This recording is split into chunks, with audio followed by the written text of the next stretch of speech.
Monsieur. Moi, je prends les bleus. Pas obligé. Et donc, l'idée, dans ce cas-là, c'est de faire attention parce qu'une bouteille de champagne, il y a 4 à 5 atmosphères à l'intérieur. C'est une petite bombe. Et il peut y avoir des morceaux de verre qui éclatent à l'extérieur de la bouteille. D'où le port des lunettes.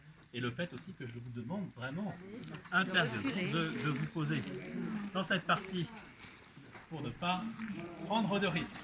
Alors, dans le geste lui-même, il est assez simple, mais il faut savoir qu'il y a une question de température, c'est-à-dire que là, on va boire ce champagne.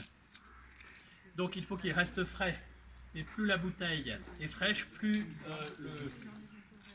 le sabrage en lui-même peut être difficile, enfin ne pas fonctionner du premier coup. Parce qu'il faut quand même que la pression se réveille dans la bouteille. Autre chose à savoir, si vous voulez le faire chez vous, quand vous débutez, le mieux quand même, c'est de prendre un carton de 6. D'accord ? Parce que sur 6 bouteilles, il y a quand même une chance que vous arriviez des premiers coups. Après, il y a la chance du débutant. La petite ligne, il y a une petite ligne que vous allez suivre. Je vois une professionnelle. Voilà. Vous pourrez sabrer à ma place d'ailleurs, si envie. Il ne permettrait pas. Ici, important, pour maximiser vos chances de réussite, repérez la ligne de faiblesse, cette ligne, cette couture en fait qui vient fermer qui se forme au moment avec les moules lorsque l'on vient réaliser la bouteille.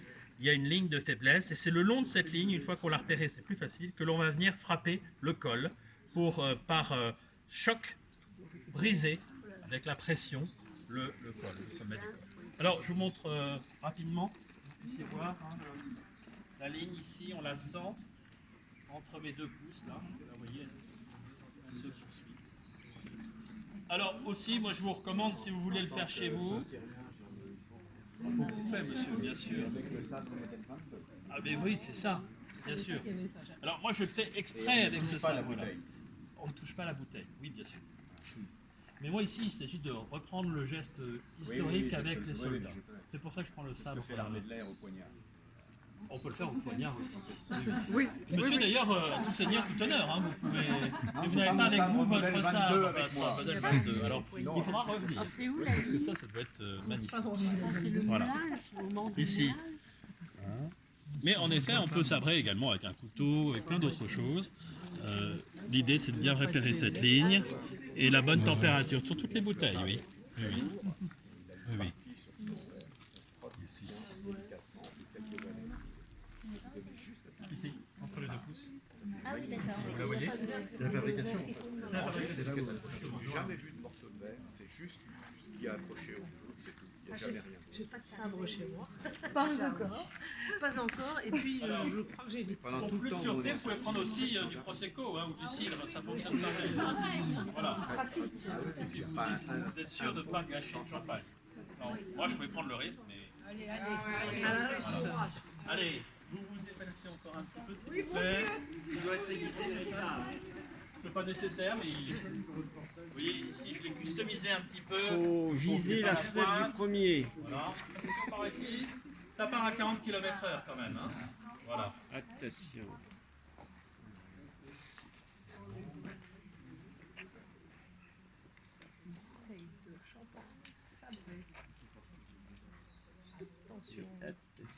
Donc après le geste est assez simple.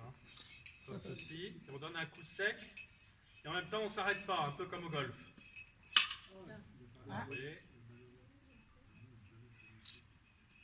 La bouteille est bien fraîche.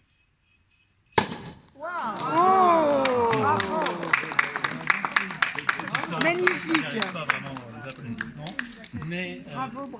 maintenant je vous propose d'aller déguster ce champagne à table.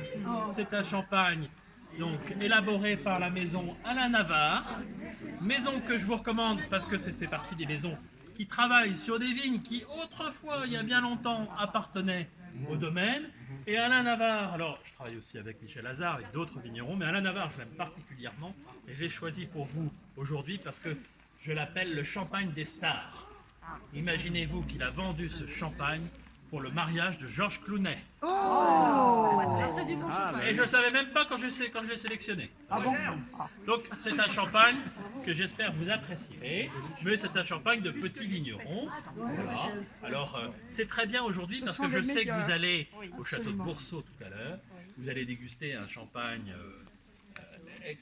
que j'aime beaucoup aussi, très réussi, très bien, et évidemment, peut-être d'une... Voilà, on ne va pas parler de qualité, mais vous aurez un goût différent. Chaque champagne a son goût particulier, et c'est toujours intéressant de pouvoir choisir le champagne qui vous plaît au niveau du goût.